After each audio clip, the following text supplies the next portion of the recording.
Longsornya irigasi sepanjang 10 meter dan jalan lingkungan di Kampung Warung Ceri di RT 12 RW 5 Desa Pondokaso Landeh Parungkuda di Kabupaten Sukabumi, Jawa Barat memutuskan akses utama warga. Terdapat 140 kepala keluarga dari 12 RT terisolir. Warga mulai bergotong royong membuka akses dan memperbaiki irigasi. Terlihat warga tengah memperbaiki dan membersihkan material longsor serta menutup celah irigasi yang bocor. Untuk aktivitas sehari-hari warga juga terpaksa mencari jalan alternatif lain. Menurut keterangan tokoh masyarakat, Udri mengatakan, dampak kejadian ini kendaraan tidak bisa melintas, sementara sawah di semua kampung tidak bisa terairi. Petugas dari pemerintah desa maupun kecamatan sudah melakukan peninjauan. Untuk antisipasi kejadian terulang kembali, masyarakat dihimbau agar waspada bila mana hujan turun.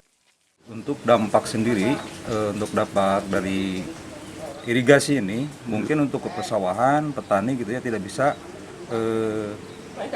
mengalirkan air tidak mengalirlah ke pesawahan tersebut gitu Bang. Dampaknya mungkin itu Bang. Untuk kendaraan yang melintas sendiri untuk saat ini tidak bisa melintas. Berita sebelumnya, hujan yang mengguyur sebagian wilayah Kabupaten Sukabumi membuat jalan lingkungan irigasi di Kampung Warung Ceri longsor dan ambruk, membuat 140 keluarga terisolir lantaran akses utama jalan tidak bisa dilintasi oleh kendaraan roda 2. Dari Kecamatan Parungkuda, Kabupaten Sukabumi, Iqbal Bakar melaporkan untuk Dinamika.